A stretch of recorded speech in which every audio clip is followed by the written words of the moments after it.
autour, bien tourner tout autour du patient. Et ensuite, pour l'IRM, on utilisera des antennes qui vont envoyer des fréquences pour stimuler ou bien exciter les protons H+. Et que le faisceau, ce qu'on appelle le faisceau radiant, où l'image sera transformée en imagerie, c'est-à-dire en image soit qui sera imprimée sous forme de film, sous forme à l'aide des films, à l'aide des planches, éventuellement, ces images peuvent être enregistrées pour une utilisation ultérieure sous forme de vidéo.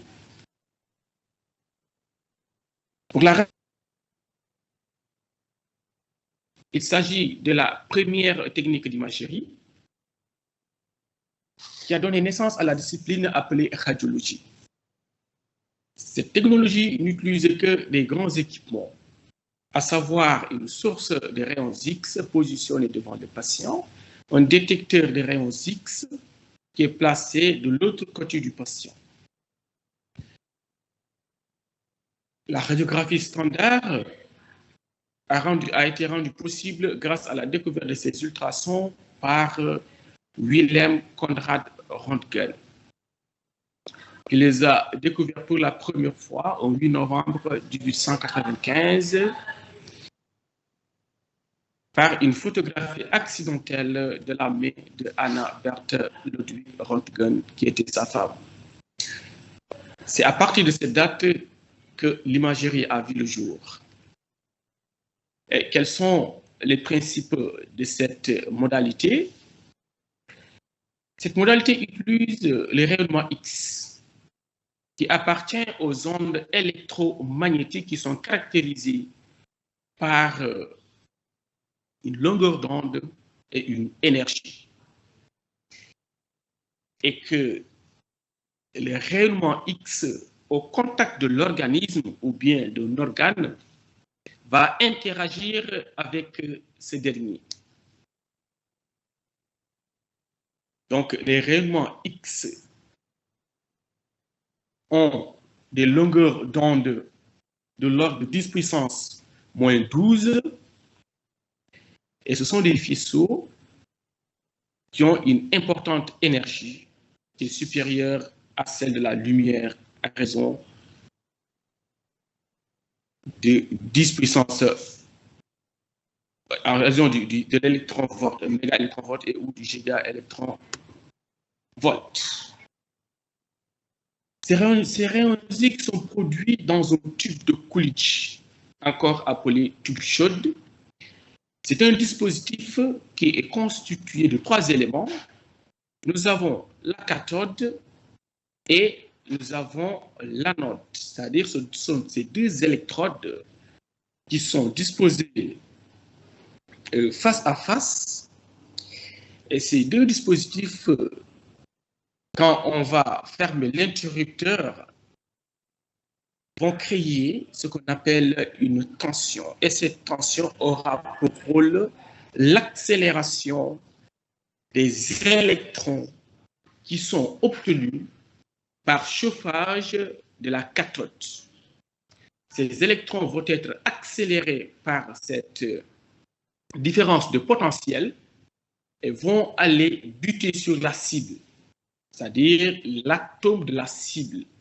Il va y avoir une production de faisceaux d'ultrasonores. Cette production a un rendement qui est faible, ce qui signifie que la majorité du faisceau d'électrons est transformée en énergie. D'où la création d'abord d'une chambre pour refroidir le tube. C'est pour ces raisons que le tube doit être refroidi au cours des scanners et ou au cours des radiographies standards. Parce qu'une augmentation anormale de la température au sein de ce tube peut contribuer à une altération du tube de ce dernier.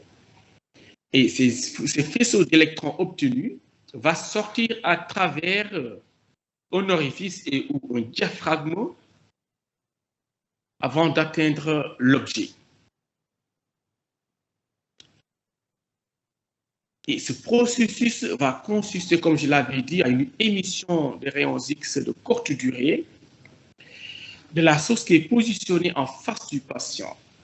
Et ces faisceaux vont interagir avec celui-ci. Les rayons au sortir de la source seront atténués par le milieu biologique traversé, suivant une loi exponentielle qui tient compte de l'absorption photoélectrique et de la diffusion par effet Compton. Ainsi, le faisceau incident, c'est-à-dire le faisceau I0, en pénétrant le étant constitué d'organes avec des structures de coefficients d'absorption différentes, ce faisceau va subir une atténuation suivant l'équation suivante. Le faisceau incident est égal à le faisceau résiduel est égal au faisceau incident fois l'exponentielle d'une différentielle U de x d de x. Et ce faisceau, ce qu'on appelle le faisceau résiduel ou radiant, va être reçu par ce qu'on appelle un système de récepteurs. Au scanner, on parlera de détecteur et à la radiographie standard, on parlera d'écran film et ou de cassettes numériques. Donc,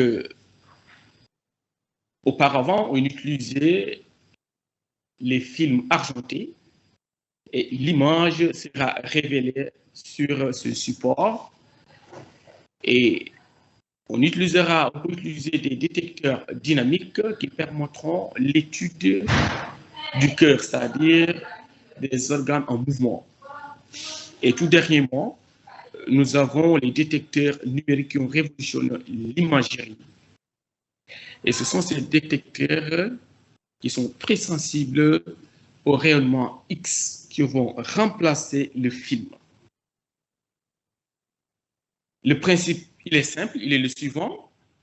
Donc, la source étant le tube à rayons X qui va émettre un faisceau d'ultrasons qui va traverser un objet. Et l'objet traversé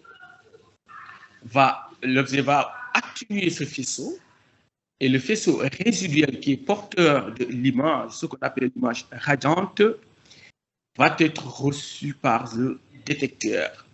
Et ce qui sera après une transformation algorithmique va donner l'image qui sera émissionnée sur le film. Donc, pour l'obtention d'une image, il faut une source, un objet, c'est-à-dire le patient, et un détecteur. Cette technique est une imagerie de projection, c'est-à-dire on projette un volume sur une surface plane. C'est ce qui sera à l'origine de certaines structures qui seront masquées. Donc, il s'agit d'une technique qui ne permet pas de faire, dans certaines situations, un diagnostic topographique précis. D'où l'utilisation d'imagerie en coupe qui permet de poser un diagnostic topographique le plus précis possible. Par exemple, une radiographie du thorax, vous voyez l'objet, c'est-à-dire le patient, est projeté sur une surface plane. Donc, vous conviendrez mieux avec moi que toutes les autres structures seront confondues sur la surface, c'est-à-dire sur ce cliché. Il existe cependant d'autres astuces qui vont permettre